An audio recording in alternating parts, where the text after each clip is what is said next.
One world currency. A new world order. Those are the roots of trouble. I imagine that right now you're feeling a bit like Alice, tumbling down the rabbit hole. Let me tell you why you're here. You're here because you know something. What you know you can't explain, but you feel it. You felt it your entire life.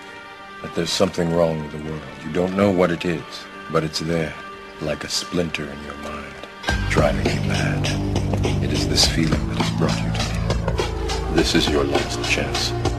After this, there is no turning back. You take the blue pill, the story ends. You wake up in your bed and believe whatever you want to believe. You take the red pill, you stay in Wonderland, and I show you how deep the rabbit hole goes. All I'm offering is the truth, nothing more. For we are opposed around the world by a monolithic and ruthless conspiracy that relies primarily on covert means for expanding its sphere of influence, on infiltration instead of invasion, on subversion instead of election, on intimidation instead of free choice, on guerrillas by night instead of armies by day.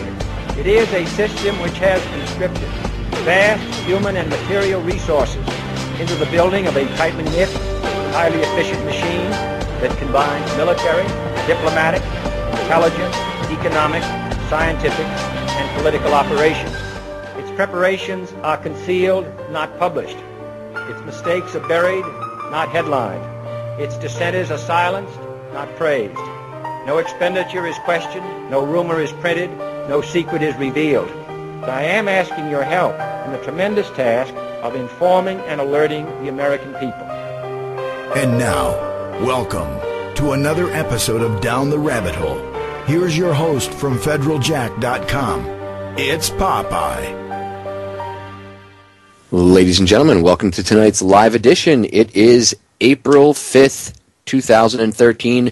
This is the Friday night edition of DTRH, and tonight I am pleased to bring to the airwaves, to introduce him to you all, someone you've heard me talk about already this week, a good friend of mine, fellow radio show host, Johnny English. Johnny, welcome to tonight's broadcast.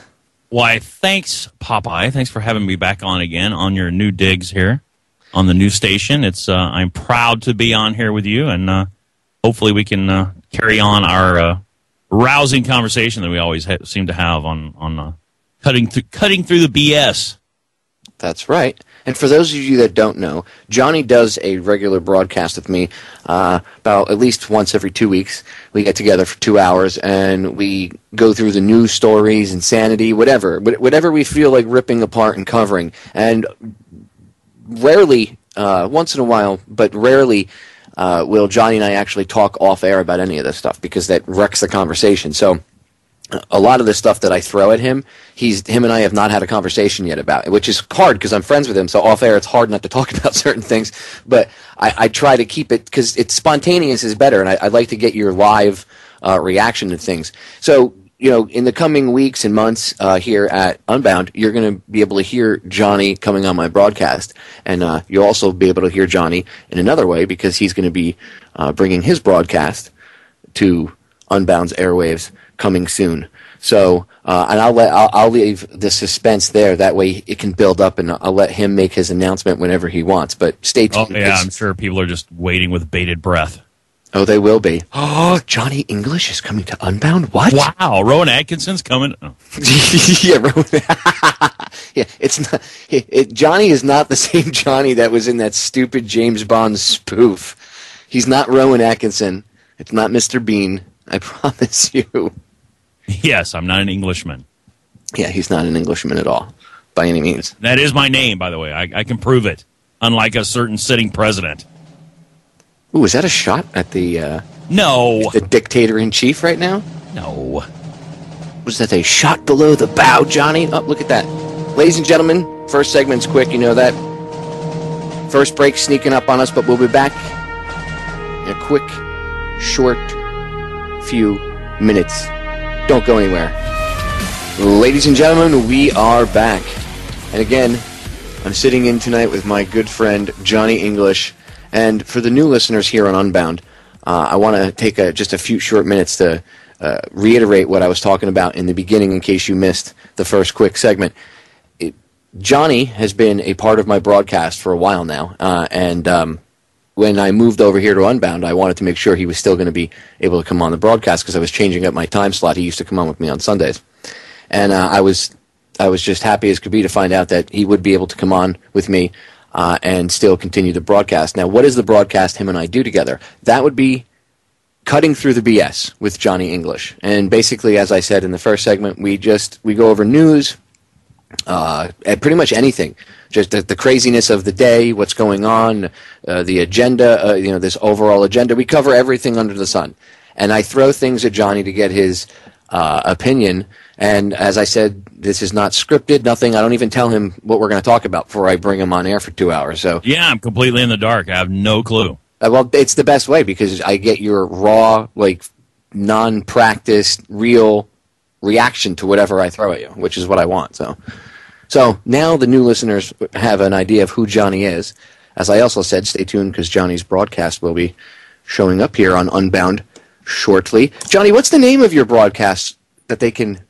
The name of the show is Broken Man Radio, and it appears we will be on Saturday and Sunday nights. So we're gonna help cover those weekends, those hard to cover weekend slots.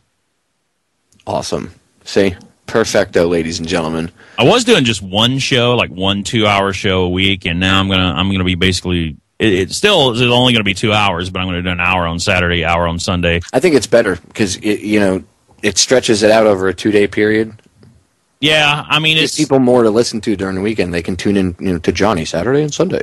Yeah, I've got some ideas, that I'm going to be tossing around, and if anybody has any suggestions or whatever, you can, we can go through all that too. But I like the idea of the call board. I like the idea. Everything that I've seen so far with Unbound Radio is absolutely primo. I was listening the very first day. I listened to all the bugs. I had a great time listening to all the bugs and everybody working through those situations. And the way, just in a few short days, from going from the opening day until now, is you guys have made tremendous leaps, into a more professional atmosphere, and it seems to be working out very well. And I applaud Shepard and Joe and everybody that's had anything in you, and everybody that's had anything to do with getting the station up and running. It's an amazing place, I got to tell you. I really do like Unbound, and I'm not saying that because I'm broadcasting on their airwaves. I mean, you are too. No, no, I wouldn't be here if they weren't. I guess maybe now a little bit, but I wouldn't be here if they weren't a good network. It really is an awesome place to be. You can just come on, do your show, no BS. Well, you convinced me. I mean, I was okay doing what I was doing on my station, and everything was cool. And the way you talked up Unbound, and kind of the plans for the future and all that stuff is like, well, I wouldn't mind being a part of that. And for not saying that I'm anybody special or anything like that, but I am special. I'm like short bus special, but it's. I saw an opportunity, and I figured, you know what, I want to jump on board here and get in on the ground floor, so to speak, and do what I can to help the station grow. So, and that's what I'm all about, is trying to help everything grow, and that's kind of the goal here. Yeah, I'm psyched to be around just the lineup that's here. Everybody here just is awesome in their own right, and they're all forward thinkers. That's what everybody here thinks outside the box. In a big way, you know what I'm saying? It's very different. It's just an awesome place to be. I'll put it that way. So yeah, I'm excited that you're bringing the show over here. Is it still going to be Broken Man Radio, right? Yeah, it's still going to be Broken Man Radio. I'm going to go ahead and stick with that, and we'll just kind of see where we go from there. Awesome. All right, I want to pick your brain on a few things now. I want to start throwing things at you. Are you prepared? You're warmed back up after a couple weeks off? Yeah, I'm good. I'm, I haven't been on with you for a while, and yeah, I'm ready to rock and roll. Okay, the first one I got for you is, we'll start off with this one. Tennessee GOP tying benefits to kids' grades in new bill. You can read it over at federaljack.com. It's right under, it's listed under feature stories or establishing the police state, which is also, it's like a side topic off of the politics section. You'll see it. Go over to federaljack.com, my website. Anyway, let me read this to you.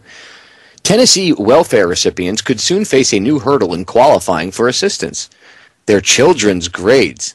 A new, and of course, the new Republican-sponsored bill, because they have to throw the term. I know that it might be a Republican or a Democrat that sponsors it, but they always have to throw that term in there as if there's really a difference between, crap and crappier, right? Anyway, a new bill could cost families 30% of their benefits if a child fails to show satisfactory progress in school. So, wait a minute. We already know that the educational system doesn't really teach these kids anymore, right? They're not teaching anything. We all know, and anybody that's researched this knows about Charlotte Thompson Iserby, the deliberate dumbing down of America, and all that. I've interviewed Charlotte. I'm going to be playing another interview I did with her recently about this, and then I'm also going to have her back on about Skull and Bones and stuff. But there's also, what's his name, John Taylor Gatto, I think is his name, is the guy that... he's the one, he wrote another book. He's worked with Charlotte before. They've both been in... what was a William Lewis movie, and I can't remember. It was one of the first documentaries, like truth, hardcore in your face documentaries, and I can't remember the name. One Nation Under Siege.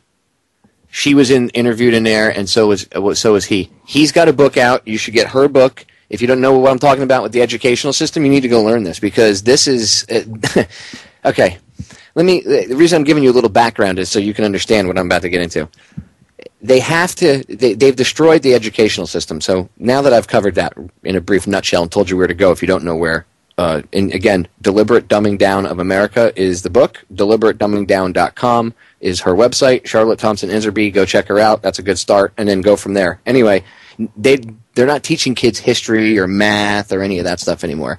Okay, so what they do is they teach them to pass these stupid standardized tests, these horrific tests that these kids are being trained with operant conditioning, okay, and they have incentivized training. So if you can pass these tests, you pass on to, you can continue on with your class. Now, I know that sounds like, well, isn't that how normal school is? But no, these are not tests like President Kennedy was shot in Dallas, Texas. What was the date he was shot in Dallas, Texas? No, it's not even like historical things like that, or the Revolutionary War, or Congress is supposed to, or the three branches of the government, executive, legislative. No, none of that.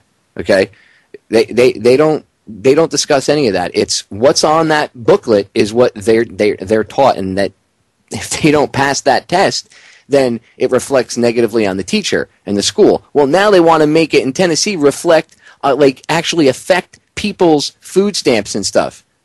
So now you have to it's an incentive, more incentivized training, Johnny. If you do bad, if you're a bad boy, smack your hand, bad boy, you got bad grades, Johnny.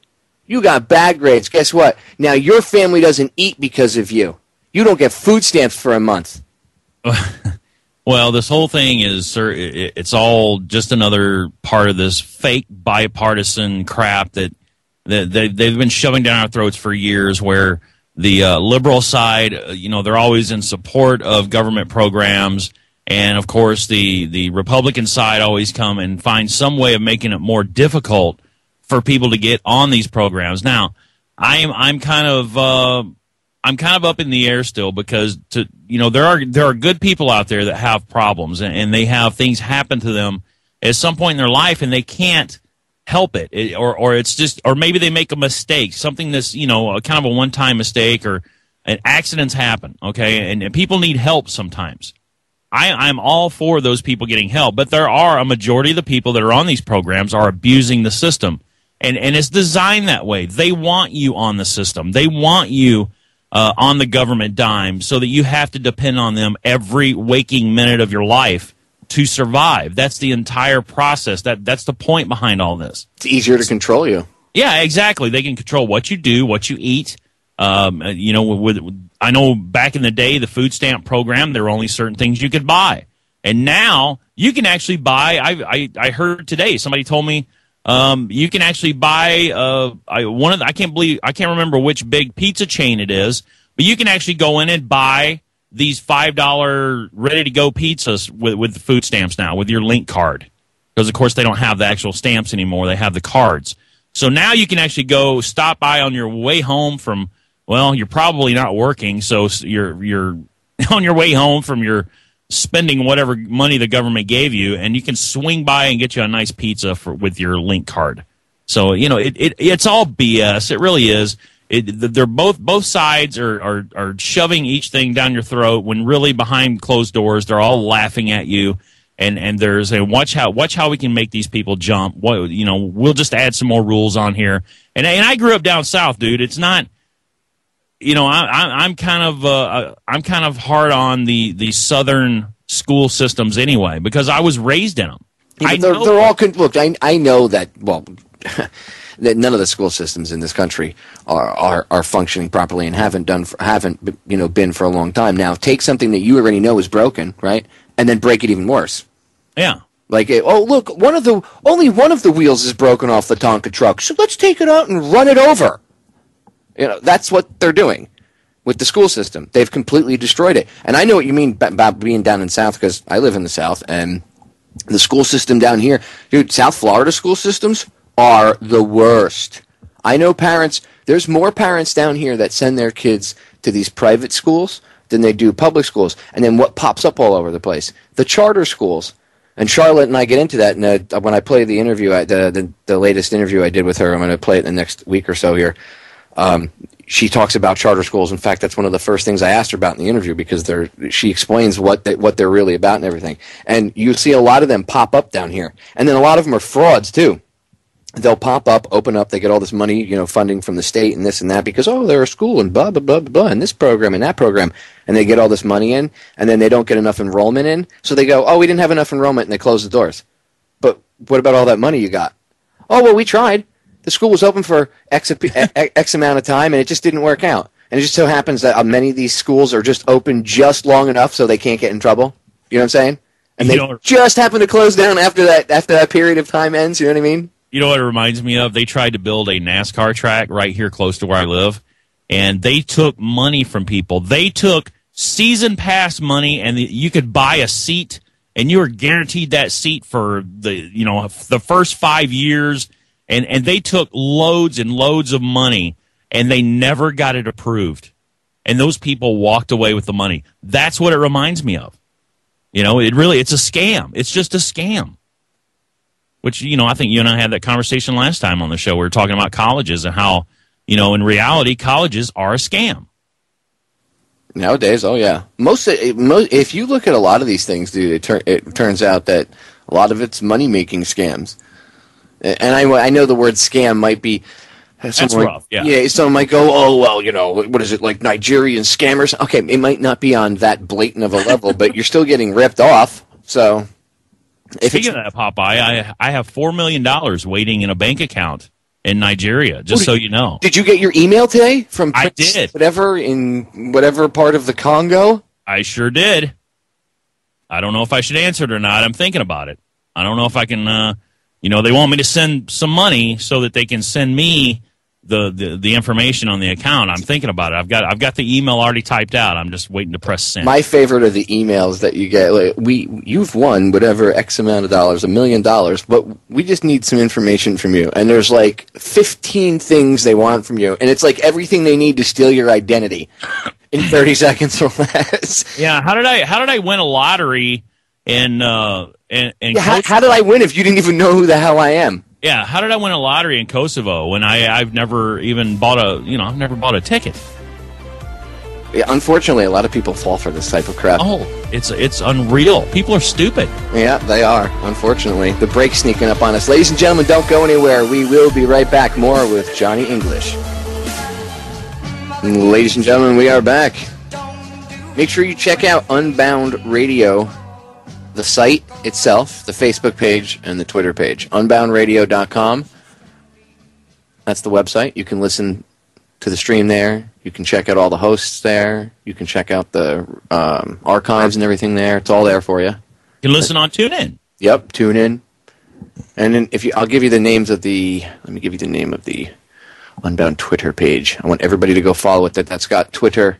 And that I think it's Unbound Radio Net. Yes, at Unbound Radio Net. The picture is a little, well, not little, it takes up the whole thing. It's like the head of a microphone, so you can't miss it. And then it says Unbound Radio on it. Look at me with the plugs. Right? Look at you going. Plug away, Johnny, at unboundradionet.com, ladies and gentlemen. You want to do it in your campy radio voice? Hi. Unboundradio.com.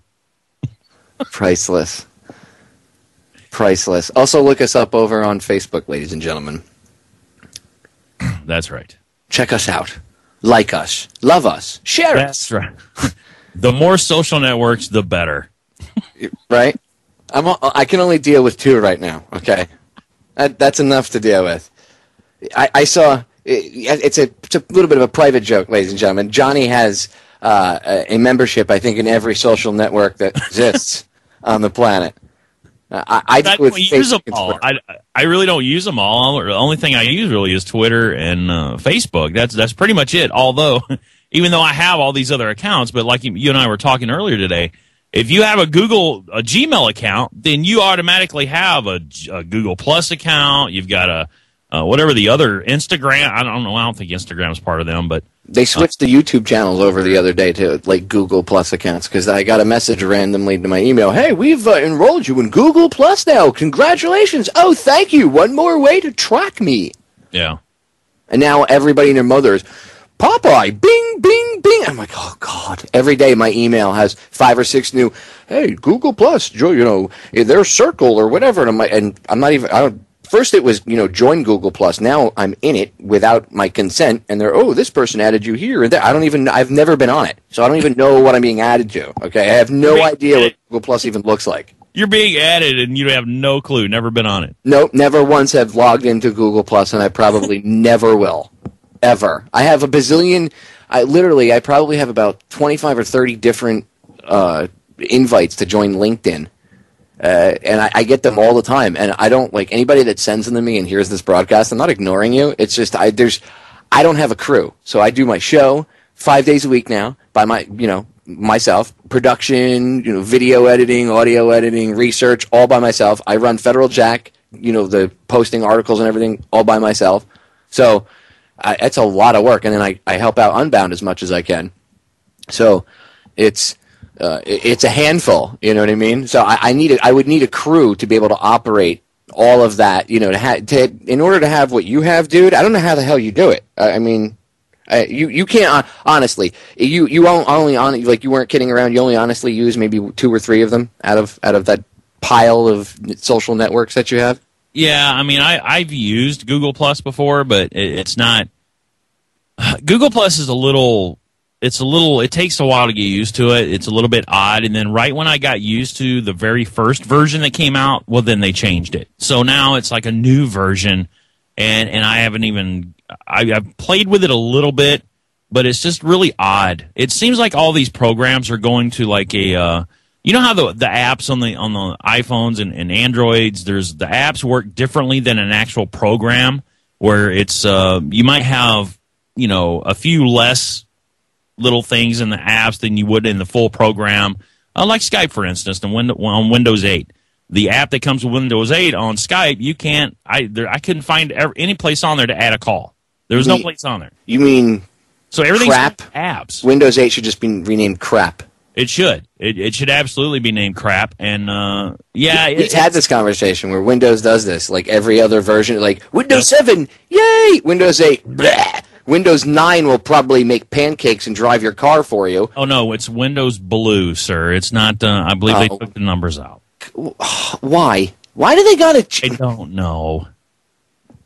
I swear, I think these corporations have meetings with YouTube where they get all the department heads together and they're like, how can we destroy a perfectly operating piece of equipment or program or whatever the case may be that they're aiming to take down? It's just ridiculous. All right, ladies and gentlemen, we got another short break coming up. Don't go anywhere. When we get back, long segment with Johnny, and I'm going to pick his brain about a few things, including North Korea. Ooh. Ooh. And I know Korea, the military, is a formidable opponent, but that's on the ground. What are they going to slingshot them over to Austin, Texas? I doubt it. We'll be right back. We are back, ladies and gentlemen, and I want to get right back into it. Johnny, North Korea. Since the last time I had you on, we've had nothing but weeks of fear. Look out. Or as they like to call it saber rattling. Ugh. I'm a veteran, ladies and gentlemen. So is Johnny. We have no use for that crap, okay? Just, ugh. And there's a lot of people that are active duty that don't have any use for their crap either. And most veterans I know think this is all retarded. The younger generations, the older generations are still kind of the World War II guys. They're of a different ilk, though. If you ever get a chance to, if you're a vet and you ever get a chance to sit and talk to them, even if you're not a vet, you get a chance to sit and talk to somebody from World War II that's still alive. Do it. And then if you know any other vets, that younger generation, you'll see there's a different generation. So they're still kind of, USA. I'm not going to argue with someone that fought during World War II, especially now. It's 2013. They're rather old. I'm not going to try to give the person a heart attack, whatever. But the younger generations are especially seeing through the garbage, even the older guys. But the Vietnam generations, because they were lied to and used. And if it weren't for them, they were the ones that pushed, by the way, for this a lot of the benefits that the younger guys are now receiving that they should be. It was the Vietnam guys that looked out for my generation and Joe's generation and even your generation.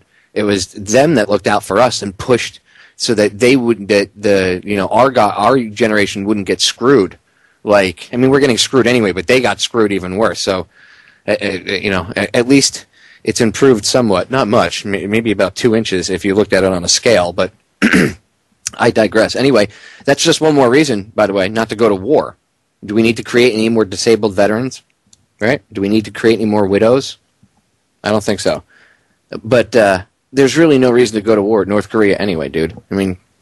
First of all, you know that media blitz of, oh my God, he signed up, whatever the frig it was, his version of an executive order to nuke Austin, Texas, and California, and Hawaii, which is just ridiculous. But he really didn't say that he was going to definitely declare war and nuke us and everything else. That was blown out of proportion by the media. Surprise, surprise, Johnny. The media lied to us. That's so shocking these days when the media gets on and they get caught in a little white lie. Yeah, it's real shocking, and a lot of people don't even realize because they've either forgotten or they just never cared to research in the first place that the Korean War never ended. That war never officially ended. There's a reason why the 38th parallel is there. It's if the war had ended, then there wouldn't be that there. You know what I'm saying? So the Korean War never officially ended. There never was a declaration of we won, you lost, and now we're going to figure out how to move forward. So the Korean War technically is still going on. Technically, it was a United Nations police action. Yeah. So and people don't do the research. They're like, oh my God, it's we're going to have another Korean War. Well, no, stupid. The first one never ended. So they're still in war. They're just, it's like a ceasefire is what's been going on for the last 50, 60 years. Well, I made mention of this the other night, and I'm actually glad that I can bring this up to you because your time in the military, you worked on missile defense systems, correct? Yeah. The launchers and stuff. You worked on the actual system itself. So you would be able to actually speak to this. When I mentioned Korea the other night on air, I think you were even listening when I was talking about it. I had said how insane it is that they think they're going to, launch a missile all the way from Korea over to here and actually hit Austin, Texas. And I said if they did hit Hawaii, not even Austin or Hawaii, but if they hit, say, Guam, okay, in between Guam and Japan, do you know how many naval vessels there are? Do you know how many of them have capabilities to track and shoot down missiles? How about all the satellites that can track it? They could launch a Tomahawk from a couple thousand miles away if they had to and fly the thing, right? Yeah. So, come on. North Korea would be lucky to hit South Korea with a missile at this point. So, and all the crap that's in South Korea, too. So you don't think South Korea could intercept something flying out towards the United States? Well, they'd be getting nuked themselves. Google North Korea at night from space. I love that picture you posted. Right? I was laughing. So, in one sense, I was laughing. The other sense was how sad this is. Right, because the infrastructure is built only to support the government and the military. You don't see at night there is no power going out to the the outlying areas. It's like literally a couple little dots, and the rest of the country is dark. Yeah, South Korea is lit up like a Christmas tree, and North Korea, 0 lights, 1 or 2 at best, and it's just pathetic. It really is pathetic, and we're worried about these people. You really think this country is going to nuke us? You really are? You're buying into the fear tactics that are being used by the media. That this little fat kid that has no idea what he's doing, that he's not even running the show. You know damn well it's the people behind him running the show. And do you really think for a second this country poses any threat whatsoever? No, I would say China is more of the worry. And then I said this the other night. Somebody said to me, well, they could nuke China. That could be a problem, right? China's one of our allies. And I'm like, do you actually do any research before you open your mouth, or do you just comment about things? Because that doesn't make any sense. Why would they nuke their only lifeline? They'd be like, oh, this is a nice shiny gun. I'm going to put it in my mouth. Who do you think feeds the North Korean people? You know what I mean? That's the kind of ignorance that would support, yeah, go in, North Korea, kill them all, woohoo. You know what I mean? Yeah. Total ignorance of any reality whatsoever. I mean, we could have won the Korean War, back then, even with the Chinese backing South Korea, because back then, Chinese was more or less a third world country. You know what I'm saying? So the only advantage they had was the amount of people that they had. And the same thing with Vietnam. We could have easily won Vietnam, but that was all a money-making scheme, just like it was, just like Korea or like any of these wars, really. Someone's making money off this. And when you start tracing the money, if you just follow that little money trail, you'll realize who's really behind all this. It's usually never what they tell you what we're fighting over. And unfortunately, our troops, our brave men and women, are being duped just like we are, because they sign up because they think they're doing something right. They in their hearts, their heart of hearts, and their minds, they think they are signing up to protect this country from enemies, foreign and domestic. And they're being used to fight BS wars, and it's just ridiculous. It really is. I see this whole thing as a huge distraction. And I mean, if Obama wanted to be the great commander-in-chief, right, he could just call this little dweeb. And, a lot of it's not him either. A lot of it's this old school group of generals in the North Korean military, because they run stuff. The North Korean military actually is like its own little power party, whatever you want to call it. It's got its own power in that governmental structure there in North Korea. So if you look at the pictures, there's one picture I saw yesterday. That kid looks scared out of his mind. He's only, 27, 28 years old? Yeah, he's young. He's a young kid, dude. I mean, I know the 20-year-olds out there and the mid-20-somethings are going to be like, well, I'm 26, I'm old. No, you're not. When I was your age, I thought the same thing. Trust me, you're not. Okay? Your whole life view changes at around 30 anyway. Anybody that's 30 or over knows what I'm talking about. And those of you that are younger, you'll see what I mean when you turn 30. After you turn 30, you'll remember what I'm saying and go, wow, he was right. So and it changes again when you hit 40. Trust me. Yeah, I mean, he's a young kid, dude. He's totally a young kid. And so a 26-year-old takes offense to that. Do you really think you're qualified to run a country at 26 years old? Well, just look at the look on his face in these pictures. These generals are like holding his hands, but they have like their arms wrapped around his. You could see this kid's just filled with fear. He doesn't know it. He wasn't ready for this. They're holding him up. He's ready to faint at any minute. Dude, he wasn't ready for this, and he's probably scared crapless. I'm sure he doesn't want to die in a flaming ball of fire. This is just ridiculous. So, I mean, and a lot of this, I think this is being blown out of proportion for a reason, because they say one thing, and then the news media here blows it out of proportion. Oh my God, get scared! Oh my God! Now, why would they do that? Oh, it's the old game of look at my left hand. Look what the left hand is doing. La la la la la. While the right hand reaches around and stabs you in the back repeatedly and steals your wallet and your car keys. And that's what they're doing.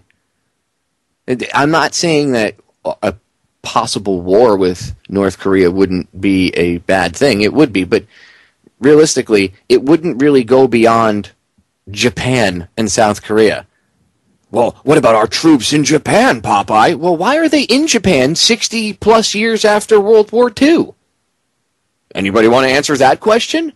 Well, how about because we completely destroyed Japan after World War II, not just with bombs, but we literally destroyed their governmental structure and made them, they rewrote, I think it's a constitution, or a version thereof, whatever they call it. And I don't remember off the top of my head right now, but we helped them rewrite all their stuff after World War II. We helped them restructure their whole government and the way things run today. I'd say we made them. I don't think we helped them. We made them. I mean, we bombed the crap out of them, but we literally rebuilt their whole government up. So the troops will never get out of Japan. The Japanese want us out of there. They're like, leave, get out. We don't want you here. Go home. Pack your crap and get out. Most of the Japanese want us out. I'm sure there's a couple that are like, no, I love the American military. I don't know why, but I mean, we're an occupying force in this country for 60-plus years. Why are we still there? Our troops wouldn't be in harm's way if these idiots that benefit from this politically and financially didn't put them there to begin with, right? Well, China would take over Japan. You know what? Japan did a pretty good job of defending itself and causing mayhem during World War II. I'm sure if we didn't eviscerate the entire country and make them dependent on us, maybe they would be able to defend themselves still. But we could never have what they did ever again. Never again. We need the United Nations. It'll stop wars. Really? Since the UN's inception, it's done nothing but ramp them up. Just pick up a history book. Oh, I'm sorry. You can't. If you pick up a history book, there's nothing in it. It's probably blank pages. Unbelievable. And you know what? As I said, Johnny worked with missiles when he was in the military. He was in the Army. So, Johnny, you could speak, I mean, we have about a minute before we go to break, but you could speak to the fact that there's no way that any missile should be able to get to the United States mainland, let alone Hawaii or Guam. No. It's not going to happen. We have too many ships over there. We have too many capabilities to shoot down advanced technology that other countries have, like Russia and places like that. There's no way a third world country is going to launch a missile and hit anywhere near the United States. This is not going to happen. Just look at the last missile test they had. It failed miserably. So, I'm not worried. And I never was worried. I knew it was all propaganda to begin with. I'd be more worried about the government pulling a sum of all fears type scenario. And if you don't know what I'm talking about, ladies and gentlemen, I know Ben Affleck is a crappy actor. I don't like him, but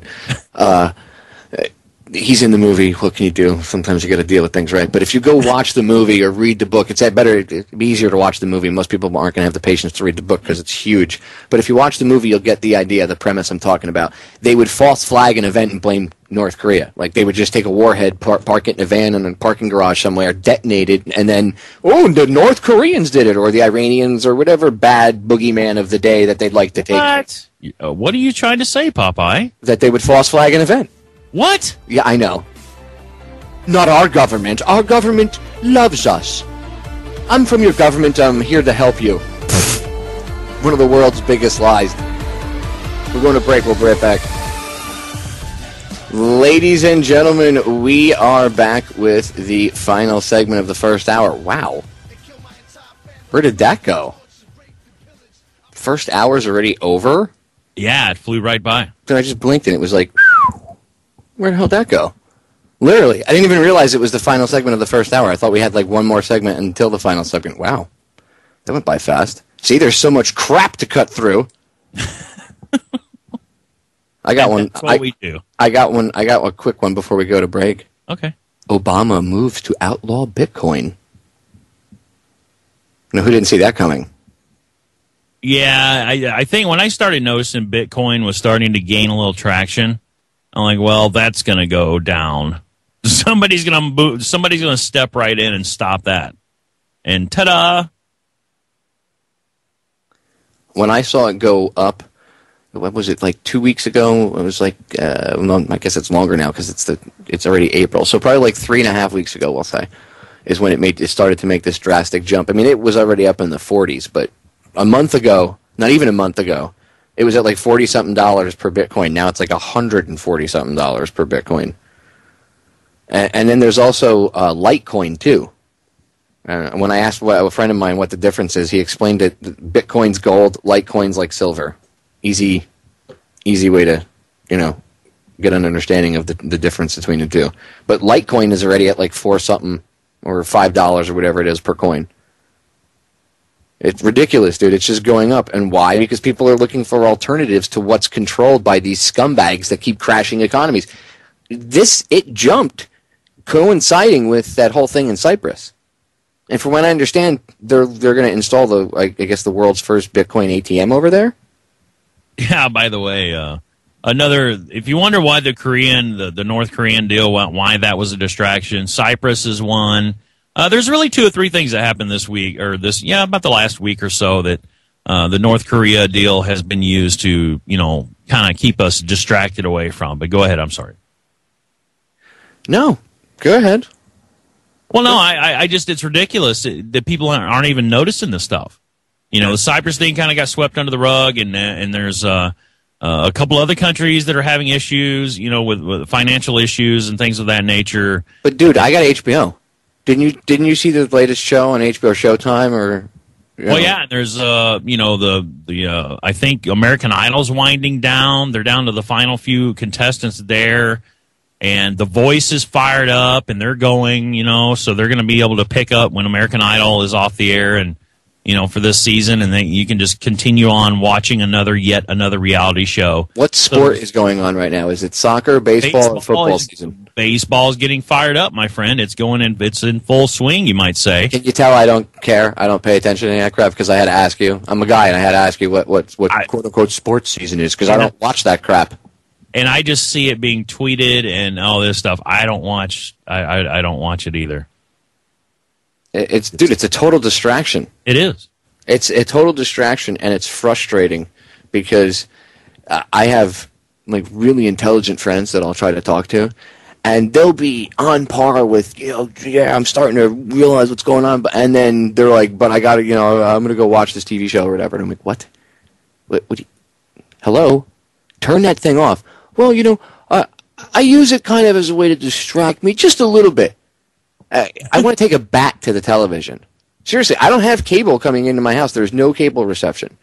Now, my wife has a Hulu account that she watches. She catches up on her regular shows or whatever. But she does a lot of stuff around the house. She works a lot, and she doesn't. She's not brainwashed. So I'm not going to interrupt her downtime. When she has what little of it she has, I'm not going to interrupt it. But even she can't watch stuff anymore because she has to watch like foreign movies and stuff for foreign TV shows. Because when she watches regular stuff now, she's like, "Oh my God, did you see that?" And she's not a researcher, but it's just because I'm talking about it all the time and because she's around it. Now she's starting to see it. So I mean, I let her watch I don't bust her chops about that, but we don't have cable or anything in the house. And actually, you know what? Honestly, I found that when I got rid of my cable TV, like years ago, when I stopped paying for cable, there's a couple places I live down here where it was kind of included in the rent. But when I got rid of paying for cable, like 10 years ago, when I stopped paying for TV, I realized, or if not, probably even more than that. I think it was even before I was in the military. Anyway, I unplugged, and I found that I was more productive. My brain wasn't all cluttered, and that's when I started to research some of this stuff like mind control and how they play with your head and everything else. So if you unplug the TV, you'd be surprised. You'll be like, oh, sunlight. Well, that big orange ball of fire in the sky, it actually does still exist. I thought it was just a myth. Every time I go out, it's nighttime and the moon is out. You might lose a few pounds. You might learn something if you start reading. The boob tube. No wonder they call it the boob tube, right? Because it makes everybody a bunch of morons. Turn that thing off, unplug yourself, and you don't have to destroy the TV. You can plug a DVD player in it and play some good stuff. All right, ladies and gentlemen, hour one up. This is Sparta! That means hour number 2 is coming up. Don't go anywhere. We'll be back in about a minute. When we get back, there's a few other things I want to tear into with Johnny. Stay tuned. Ladies and gentlemen, we are back with hour number 2 here on tonight's live edition of Down the Rabbit Hole. I am your host, Popeye from FederalJack.com, and I am hanging out with my good friend, Johnny English, and tonight is episode number 8 of a special side series that I do with Johnny when he comes on with me called Cutting Through the BS with Johnny English. Johnny, welcome back for hour number 2. Thanks, man. Glad to be here. And by the way, that's episode ocho for our Spanish friends. Yes, episode ocho. And by the way, we have a Spanish show coming to Unbound on Saturdays. It's I'm going to pronounce it wrong. Observando? Yes, Observando. Thank you, Johnny. It's awesome that we have a totally Spanish broadcast on here. This is something I've reached out because I live in South Florida, so I'm a large Spanish community down here. It's something I find that when you reach out to the Spanish community, they're very receptive. My wife, we did a DVD giveaway in a pretty much a predominantly Spanish section of Miami, where they were giving out free flu shots for the kids, and my wife was able to turn away more people than we were, the rest of us, because there were 3 of us out there, and the 2 of us didn't speak Spanish. My wife was the only fluent Spanish speaker, and she was able to actually turn away more people than we were because the predominantly amount of people that was coming were Spanish. So she would stop and just say, here, go, before you vaccinate the kid, go check it out. You have a couple of days while they give the vaccines away for free. Just educate before you vaccinate. That's pretty much what the tagline of the day was. And they called the cops on us. And then I had a 6'4", 300-pound cop, Haitian cop who barely spoke English and couldn't read any of the 10 amendments of the Constitution to me. This is all on video. Threatened to arrest me. And then I said to him, what about the kids that died? And he said, well, I read the story. It was only 1 kid that died, so it's not that big of a deal. I'm like, oh, really? Really? Not that big of a deal that 1 kid died? 1 kid's not enough for you? I guess you have a limit. Well, there has to be 10 dead kids for me to be upset about it, right? Just retarded. So, yeah, I'm glad that we have a large... there's a large Spanish audience out there waiting, looking for this information. They have, and a lot of Spanish people, by the way, at least down here in South Florida, they come from South America or Cuba, where they know what dictatorships are like. They know when they come to this country that people have it good, and then they see things slipping away. They're smart. But a lot of people just can't, if they come up and they don't know English, some of them can't, there's that language barrier. So I think it's awesome that we have a Spanish language broadcast here on Unbound. It's going to be on Saturdays and Sundays from 7 to 8 p.m. Eastern Standard Time. Observando. Awesome, awesome, awesome. I'm just super excited about it. Yeah, I think he's my lead-in. Yeah, well, that's awesome, dude. I mean, you'll have a pretty big audience then, because you'll have the regular listeners, and then you'll have his listeners. I don't know Spanish. Well, you're going to have to learn, buddy. Don't worry. For $19.95 a day, my wife will teach you Spanish via Skype. I'll have her give you lessons really quick. I've heard some of her Spanish words. I don't think they would be appropriate.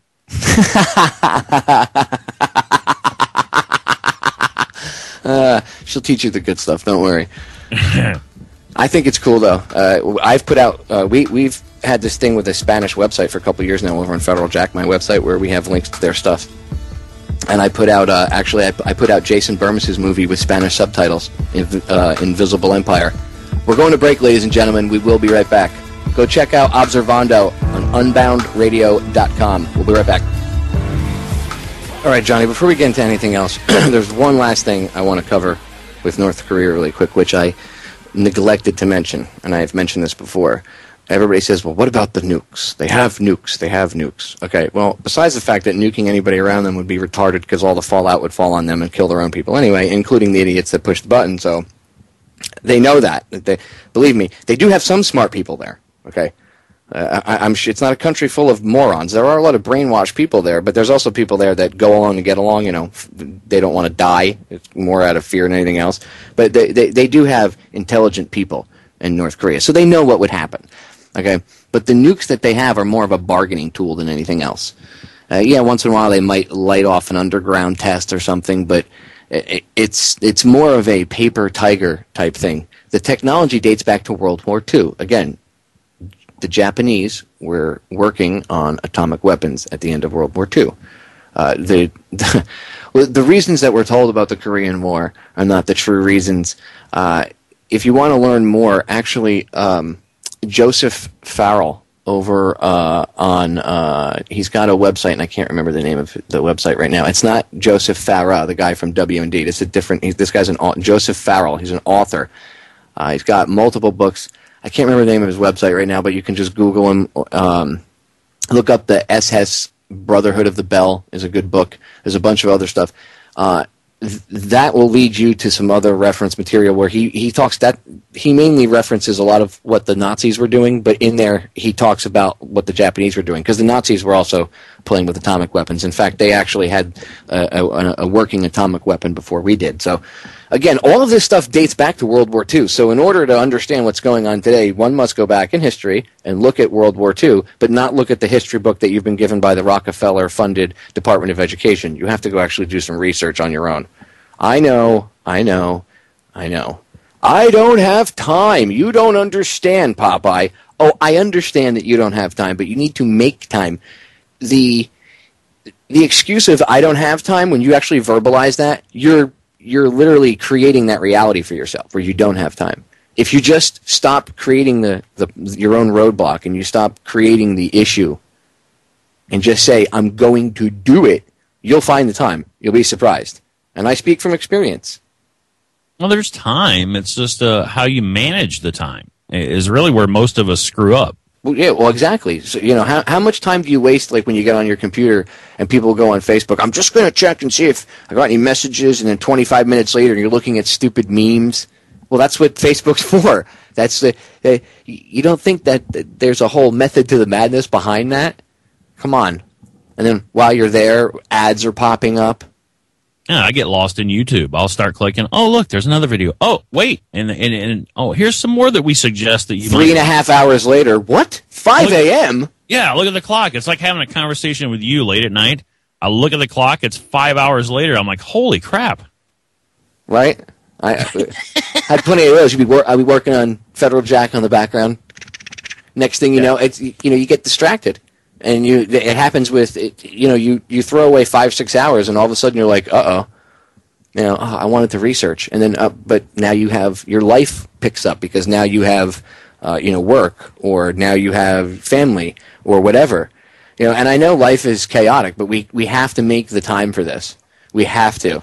And I've had to myself. I'm busy with doing all this, and I always say, Johnny's heard me say off air, man, I just don't have the time. I've even said it on air. And you know what? I'm creating that own negative reality around me. So I had to stop myself from saying it. And it's not like I went, Popeye, stop saying it. And I was instantly like, bing! I still catch myself saying it. I've said it today. You have to physically and mentally force yourself. You have to, I don't want to say train, because it sounds like, or barking seal. But you have to reprogram whatever term you want to use. You have to change it up. If you know how your brain is, you understand your brain operates like a computer. So you would remove an old program that you weren't using, right, and install a new one. Well, that's what you have to do. You hear me mention that when I say change the lexicon too. But really quick, finishing up with North Korea, because I want to move on to a few other things. Yes, ground war with them, very bad. But this whole thing, it's being blown up by the mainstream media, and I'm willing to bet that that's at the behest of their masters. I mean, they if it bleeds, it leads with them anyway. But that's what they've really become, corporate lapdogs. Because I've been watching the news since I was a little kid, right? So I'm almost 40 now. I'm able to look back and go, wow. I mean, I know they had propaganda masters when I was a kid, dude, but still, at least there were still reporters that were somewhat, it wasn't so blatant, I guess you could say. Now, they don't even try to report. If you turn on CNN or anything, it's the party line. It's just whatever variant they're going to give you. MSNBC plays the hardcore left role. Fox, or Fox as I like to call them, plays the hardcore right-wing role. And then you have CNN that pretends to play the middle of the ground. Yeah. Right. Right. Excuse me while I vomit. Yeah, it's back in the day, there were actually a few guys I think that were trying to buck the system, and they knew what was going on, and they still tried to get the truth out there, or at least as much as they could, without losing their jobs. And it just got to a point where they were beaten down, and they were so heavily indebted to the networks that they had to play along. They had to play ball unless they wanted to kiss their career goodbye. So, and now all the new people getting into mainstream media, they're all basically, they know what they're getting into right away. They know they've got to sell their soul more or less in order to be famous or, have any kind of a career. And so now there's really no chance. There's no chance for anyone to, I should say you just can't trust anyone. There's just nobody to trust in mainstream media, which is why alternative media like Unbound Radio, like your show, and several other shows are taking off, and federaljack.com. There's a reason why these sites are getting bigger, is because people are turning to these sites, to get the truth. Yep, and I can't even stand the term alternative media because it's become very cliche. I like the term independent media just because it's very self-explanatory. No attachments, done. Ooh, kind of like the name Unbound.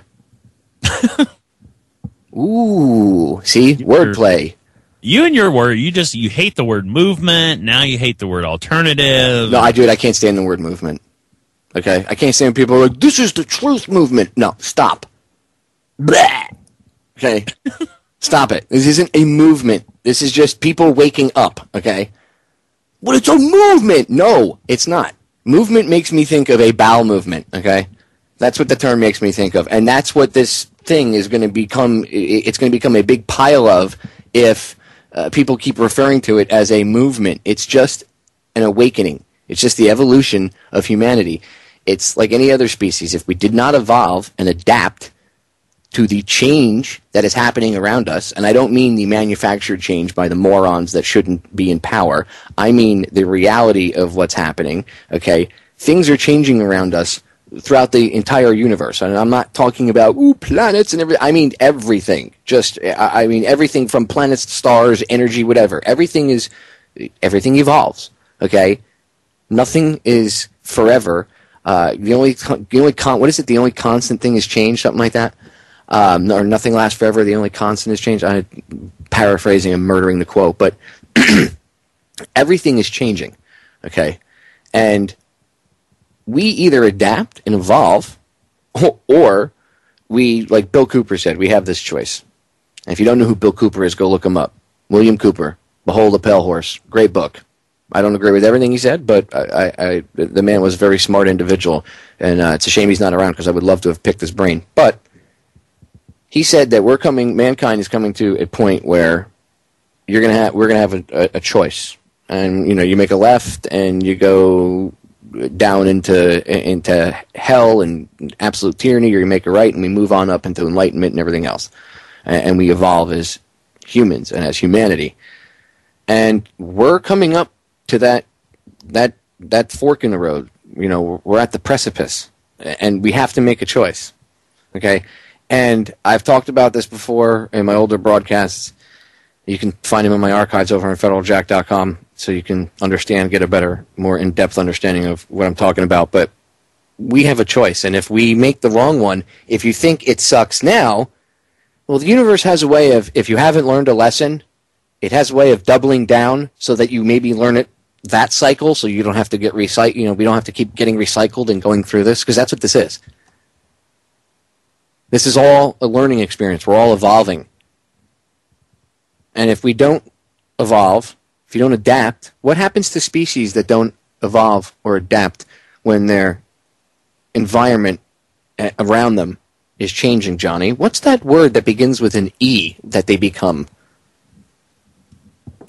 What? Extinct. That's right. That's right. Extinct. We could become extinct if we didn't evolve, right? Well, it's happening on a mental level and a spiritual level. That's why we're still controlled. That's why we're under their thumb. That's why they scare the crap out of everybody and tell you if you don't do what they say, they're going to beat you up, just like a bully does. I'm going to kick your butt if you don't give me your lunch money, dude. Right? I'm going to beat you up. Give me your money. Well, that's like taxes. You don't do what I say, I'm going to have my friends come kick your butt. Well, that's kind of like sending the cops to beat you up, right? They're bullies. But isn't this sort of a cycle, though, that we've been going through, and who knows for how long? Yeah, well, that's the point. Yeah, we're at that end of this cycle where we have this choice where we can get out of this, or we're going to have to go through it again. And again, the universe has a tendency to double down on it when you don't learn the first time. You know what I mean? So it just gets worse. Each cycle is just a little bit worse and a little bit worse. Yeah, until we learn. Yeah, pretty much. Like evolution, right? It just keeps going and going until eventually it changes, right? Eventually it has to. Otherwise, the species would die. Well, that's what's going to happen to us, and that death would be this total tyranny.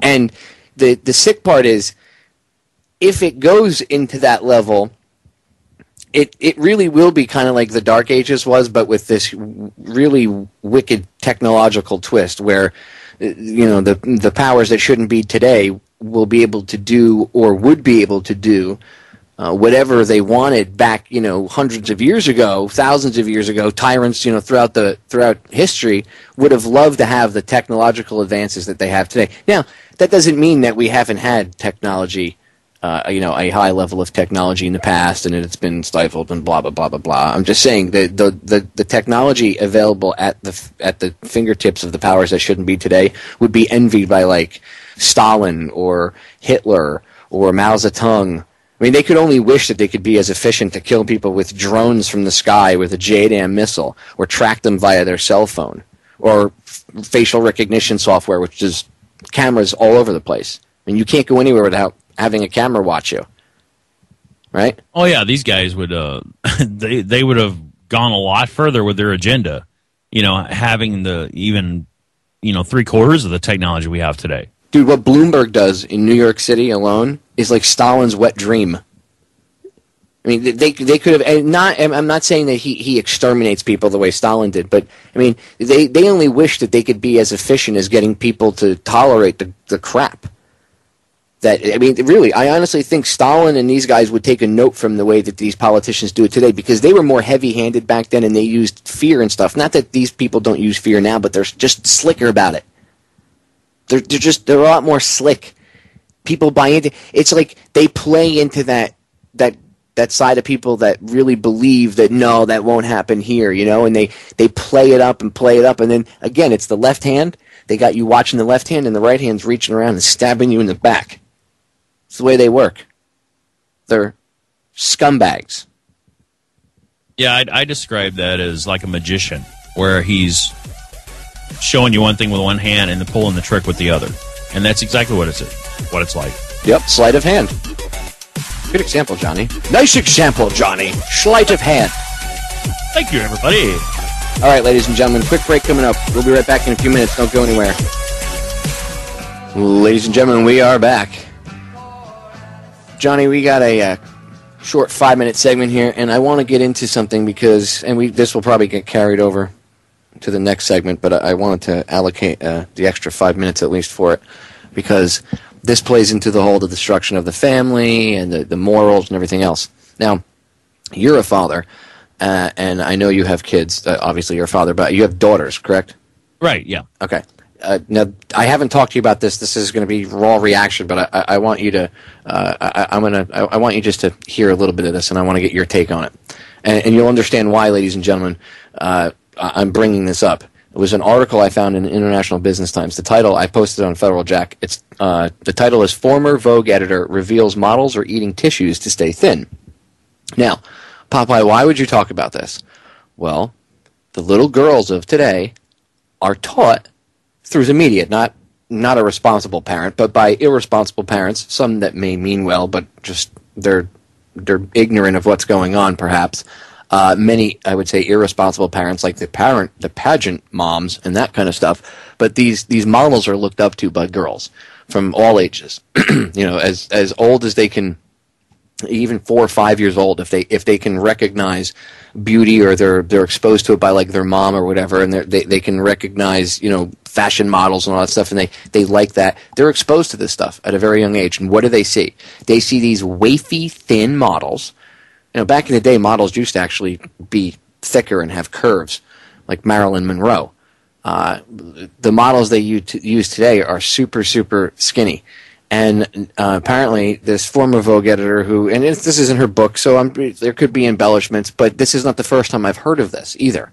This is something that I've heard of. My wife pays attention to fashion, and she's talked about this. She knows all about the dark side of modeling. In fact, she's the one that exposed me to a lot of this. She's like, you should see what these girls go through. This is horrific, what they do to themselves and stuff. And it's because that's again, yes, they're doing it to themselves, but is it the player or is it the game?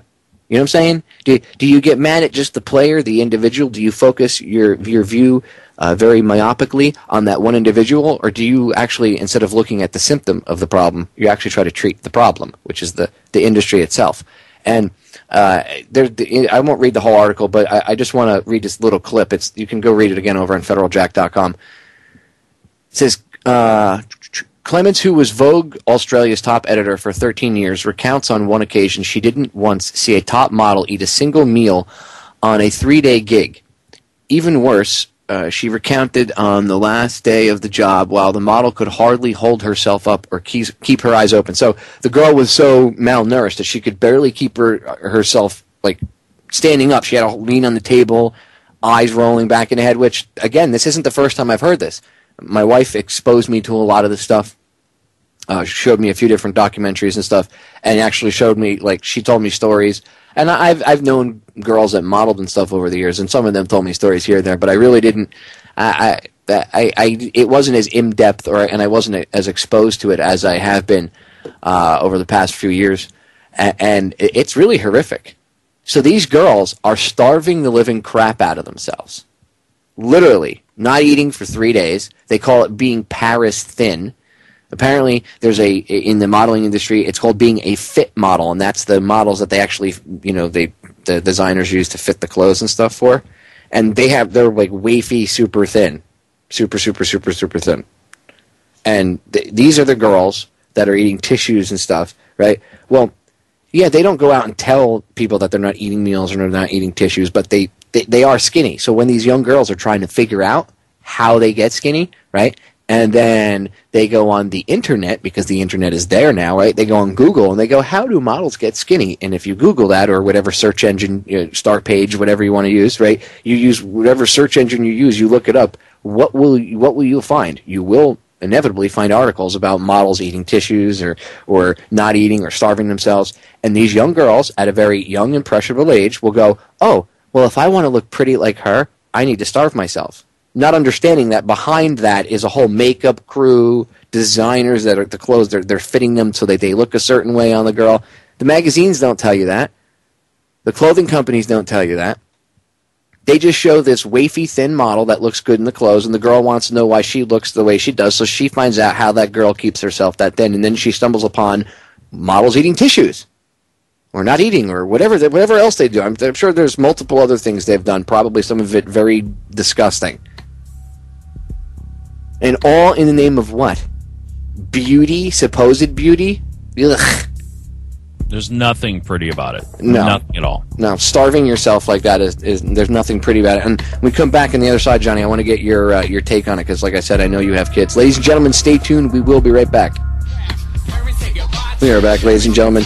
And before I forget, because I am like horrible at plugging my own stuff. I plug everybody else's stuff, and I don't even do that as much as I should, but I plug other people's stuff, and then I forget to plug my own, just because I'm not, I'm more about covering things and going over the information. But if you want to follow me on Twitter, follow me at DTRH _Popeye or at Federal Jack. So Federal Jack or DTRH _Popeye, and you can follow both accounts. And that way, if you maybe forget that the show is going live, I put out tweets whenever we're going live on air. I also tweet links to articles and other useful information and stuff. And you can also follow me over on Facebook under the federaljack.com fan page. Just look up Fed Jack, Fed space JACK. And if anybody wants to email me, send me compliments, complaints, hate mail, whatever, news links, whatever you feel like emailing me, it's contact DTRH@yahoo.com. The full word spelled out, contact, like I'm going to contact you today. Contact DTRH@yahoo.com. I'll repeat it one more time because for some reason, a lot of people have issues with it. So I'll repeat it one more time. The full word spelled out, contact, then DTRH. So contact DTRH@yahoo.com. Fire off any emails you want. All right. Anyway, Johnny, getting back into it, I want to pick your brain. You got the floor for however long you need it, brother. What do you think about what I just told you? You know, models that girls like you have daughters. I'm sure they watch fashion or at one point or another. They see it splashed in their faces. I mean, it's all over. You can't escape this stuff. It's on the media now, right? So I'm sure they see these wafy, thin models. And even if no matter what, and I know you're a great dad, and your wife is a great mom, and I know you guys, you don't let your kids be sucked in by stuff like that. But kids are still exposed to it, and it's going to affect them even at a slight extent. They might have am I fat? One day thought, even if it's just once. And now you see these models that they look up to. You find out they're eating tissues, and they've used laxatives. In the article, you'll see that the ones that they use as these quote unquote fit models, they put them on IVs. Like some of these girls live on IVs because they don't eat. So the only way to get nutrients into their body is via an IV. Yeah, that's healthy because that doesn't put a tax on your liver or your kidneys or your heart or anything else. Now, what say you as a father to daughters? What do you think? We've already had to kind of deal. You know what I'm saying? We've already my oldest daughter, she's 11 years old, and we've already had to kind of deal with that. And it's really hard being a parent because you're fighting the system that you're on one side, the mainstream media and MTV and all these different modeling shows and all that stuff is on the other side, and you're fighting that. And when they go to school, you can't be there with them, the entire day. And you've got some of these kids that are, I mean, it's starting so young now where parents are letting their kids go to grade school, wearing. I saw a girl walk out. I'm not even kidding. I was picking my kids up one day, and I saw this little girl. She had to have been maybe 10 years old, and she's dressed up like she's going out on the town, and she's wearing high-heeled shoes in school. I just couldn't believe it. My mouth dropped open. I'm like, are you serious? Is this what this is coming to now? So we're fighting this as parents, and I think we're making ground with my daughter. She's not a fat girl at all. She's a very tall girl, and she's having a hard time dealing with her growth spurt because she's in that, they're starting a lot earlier now with the puberties and all that stuff, and they're growing faster than they did when we were growing up. So it is tough to try to explain that to them that, hey, you're going through this little episode, and my youngest daughter, she's into like the fashion stuff, but she's not into the look of the girl themselves. She's not into the weight or the size or anything like that. She's more like into the clothes, and she still likes to play dress up and things like that. So we haven't reached that with her yet. But my oldest daughter, we have been through that, and it is tough. It is tough as a parent. However, any parent out there that's not paying attention, you better start, because we were having issues with my oldest daughter where I knew something was wrong with her, and it took us a while to finally figure out what it was and finally get her to open up, because society is telling them to keep their mouth shut. When they go to school, their friends are telling them to keep their mouth shut, to hide it from their parents. And that's just the way society is now. When you leave your kids to computers and YouTube and MTV and all these other shows, and you have no interaction with them whatsoever, that's what happens. And if anybody out there is a parent and you're not paying attention, you're gonna lose track. You've already lost track, but you're never gonna gain that back, and you're never gonna figure out what's wrong with your kid if you don't start getting involved. If you're not gonna be a responsible parent, don't be a parent. Because we're fighting a war. This is literally a war.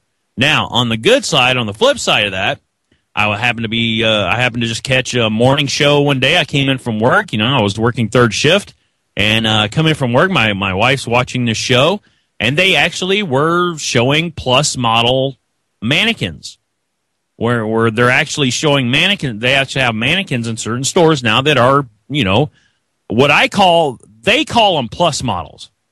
I call them regular women because they're not gigantic. They're just women. They're just normal women. Yeah, but a plus model to the modeling industry is like a size 2. Exactly. It's like, a size 6 and you're considered fat. And they tell these girls that, and they believe it. It's disgusting, dude. It's absolutely disgusting. They believe it because their parents never got involved. Well, that's why I asked you, because you would know this. I don't have kids myself. I have a niece, and she's young. She's still a baby, and I want her to remain young so she doesn't have to get exposed to any of this stuff. And I'm not even her dad. I'm just her uncle. I know my brother's the same way, but... Oh, it's coming, dude. It's all right, Uncle Popeye. I'll be sitting on the couch with a meat cleaver. Sit down, young lad. We're going to chat. You'll have my niece home in 35 minutes, right? She will not be late, or you will have a problem. You'll be missing a toe for every minute she's late. Oh man, I would be a horrible dad to a daughter, but I mean not literally horrible. She would probably think you're a jerk, but I'd be doing it because look what's going on today, man. I give you and your wife credit, and anybody else out there that has kids, I give you all credit for taking on that challenge in this screwed up world that's out there today. I really give you a lot of credit. And that's all BS aside, dude, for real. That's not an easy job, especially with, look what we're talking about. These girls are exposed to all this type of crap. You can't pick up a magazine anymore without some chick on the cover in a bikini. And yeah, they look good, but what girls don't understand is that's all Photoshop. If you looked at what the real photo looked like before the graphic designer got in there and started retouching things, or the photographer did it himself, you'd be like, whoa. Well, yeah, I've seen pictures of Beyonce, that without makeup and all that stuff. Somebody just happened to catch her walking through an airport or something like that. She don't look that good she doesn't look as good as she does on any of these shows. And that's the way most of these women are. All the little blemishes are photoshopped out. That's why their skin looks so smooth. It's not silky smooth. It's called Photoshop. Exactly. Well, they look so perfect. I wonder what they use for their skin. CS5. Adobe CS5, sir. Yeah, exactly. The Adobe CS5 suite. They went and picked up Photoshop CS5, and that's how she does her skin like that. Because look, I know what you mean. I've seen the pictures and you can find them out there where you can put them side by side and see before and after, and it's two totally different people. So they're not superstars, mega sexy when they wake up. They smell. They have ingrown toenails and fingernails. Trust me, I used to work in the tattoo industry, and we used to deal with a lot of quote-unquote famous people, right? And they would come in in their not-so-dressed-up stages. They'd be drunk and stuff. Yeah, trust me. They're just like everybody else. They have the same money. Some of them didn't seem to think so. Some of them thought that they floated above the ground. But a lot of them I have to give credit to. About 50% of them were down to earth. You could when they didn't tell you who they were and they pretended to not be who they were and they were wearing sunglasses and looking down and stuff. We would just treat them like they were normal people and pretend we didn't know who they were. That's how I ran the shop because I didn't want them to have that. Oh my God, it's so and so. Didn't want to deal with that. In fact, I was quite when those came in. I used to try to get them to leave. To be quite honest, because I didn't want to deal with them. I had the pleasure of telling off one of these wafy little models, Kate Moss. Really? Yeah, right after the cocaine scandal thing where she was snorting coke up her nose. And they caught it on video. Yeah. I wasn't doing coke, but, obviously, okay. Well, she came in all banged up, and she was demanding to get tattooed, and she was being argumentative, and I was trying to explain to her that it has to take about 5 minutes for her to fill out some paperwork. And she was like, don't you know who I am? And I was like, yeah, you're some loser model that's strung out on drugs, and your money's just as good as anybody else's. So you either fill out the paperwork and wait like anybody else, or you can go somewhere else. She turned around, she walked out. Have a nice night. I don't care. Dude, your money does not impress me, you know what I mean? Like, we're all in the same little round globe, you know what I mean? Well, that's the problem. These people are treated as royalty. You know, they're treated this way by or a certain way, and they're allowed to treat other people, just regular everyday people, like garbage. And they're told that's okay. That's the way it's supposed to be. No, it's not the way it's supposed to be. You're no better than anyone else because you got a photo shoot and you got a couple $100,000 in the bank, and you're not pretty. I can tell you now, Kate Moss, to me, not pretty. Dude, I saw her in real life. I'm telling you. Ugh. No. She's not what a real woman represents. I'm sorry. Real women have curves. And I'm not saying that all real women are, 300 pounds like, you see the obese Americans walk around. No, but real women do have curves. And honestly, even sexier than a nice pair of legs or, a nice butt or boobs or something like that, whatever, your thing is. How about a smart intellectual mind? That's sexier than any of that. Okay, I mean, I know that on a certain level, there's because we're humans, there's the physical attraction thing, but there's got to be more to the person than just you're hot, because after a while that gets old. Well, they say that just a basic instinct is a man is attracted to a woman with curves because of the childbearing thing. That old gag about childbearing hips. Well, there's something to that. We look for curves. I don't want a girlfriend that's built like a boy. You know what I'm saying? No hip, just nothing. I don't want some waif, some little skinny with her ribs showing. That's not sexy at all. There's nothing sexy about that at all. No, it's quite disgusting, and I think it's even worse that they market it towards the children.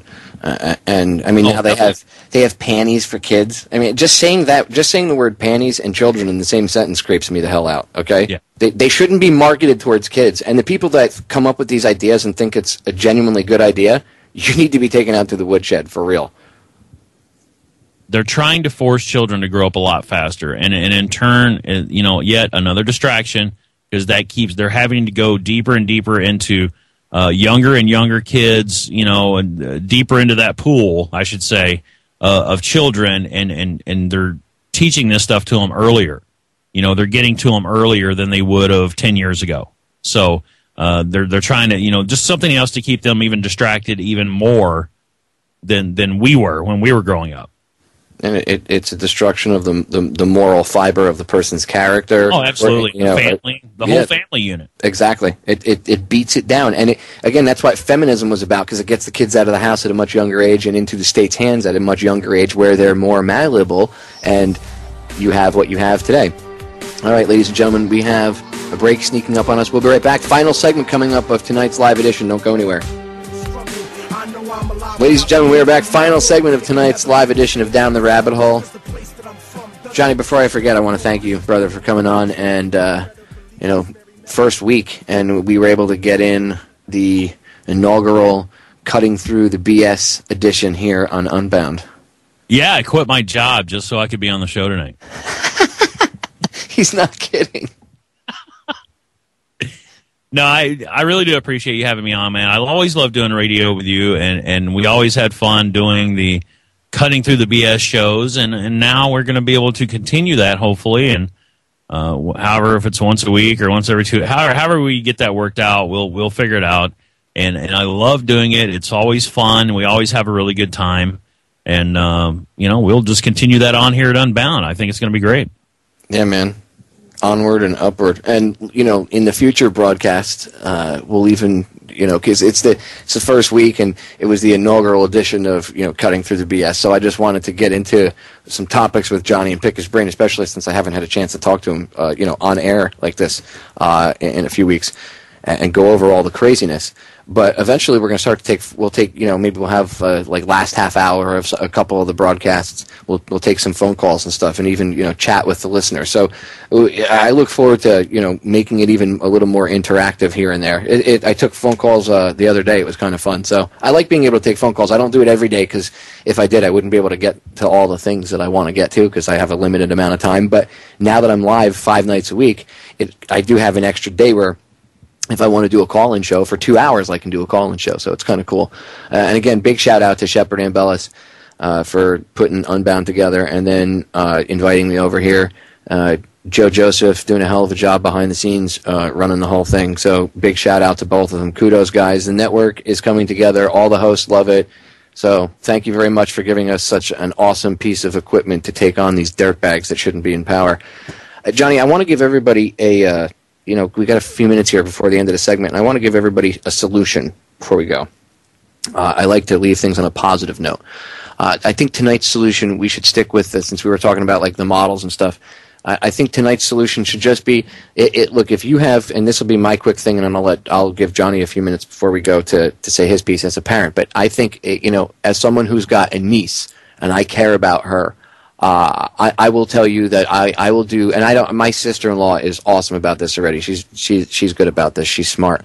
But I will do everything in my power to, stop that type of stuff from being exposed to not just her, but to all these kids, because I have a stake in it too. Just because I don't have kids is what I'm getting at. Is I understand. Okay, I do have a loved one who is a young girl who eventually will be exposed to this, and I have a stake in it just as much as anybody else does, and I want it stopped just as bad. I mean, I don't even need to have a stake in the game like that to be pissed off about it and to stand up and say something. But I understand, in case anybody says, well, you don't have kids. Well, I kind of get, okay? I kind of get it. And I'm going to tell you what, you shouldn't let your kid be exposed to this, or at least as little as you possibly can, because it's really impossible nowadays to not let them be exposed to it. I mean, you'd have to lock them in a friggin' cell. So in order to combat that, you need to build up the kid's ego. You need to make sure the kid understands that it's okay to be a normal human being, and again, go over the whole Photoshop thing and everything else. Build up the kid's ego. Set the kid up for positivity and a brighter future, not for failure. You know what I'm saying? And that includes bullying too. Don't let if the kid's getting bullied, don't let them be beaten up and have the crap kicked out of them and everything else either.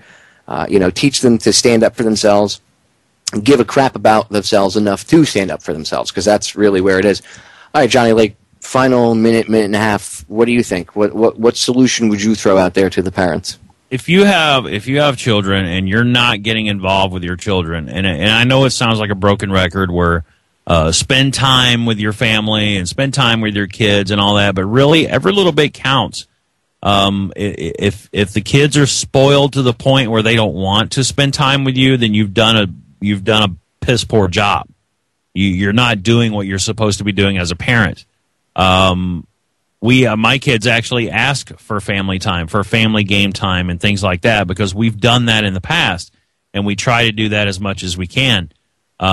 Spending time with them and explaining things to them, explaining to them all the BS that is being thrown at them on a daily basis. That's what you have to do. You are responsible for counteracting all of the propaganda that's being shoved down their throat. You, as a parent, that's your job. I hate to break it to you, your 9-to-5 job isn't your only job. Once you make that decision to have children, if you're not getting involved, if you're not telling your children what's going on and why they're doing what they're doing, don't just tell them no and slap their hand. You have to tell them why. That's your job. Well said. Well said, Johnny. And with that, ladies and gentlemen, we are out of time. And wow, it's Friday. Whew, 2 days off. 2 days to prepare for Monday. I will be back live, ladies and gentlemen, Monday night, 10 p.m. to midnight Eastern Standard Time. Johnny, thanks for coming on, man. Thanks for having me on, brother. Great broadcast, as always. Ladies and gentlemen, Johnny will be back with me very soon, and he will have his show broadcasting on Unbound very soon as well, so stay tuned for that. And with that, we bid you adieu. It's been an honor and a pleasure here on this inaugural week on Unbound. I'll catch you all again Monday. Love you all. I'm out of here.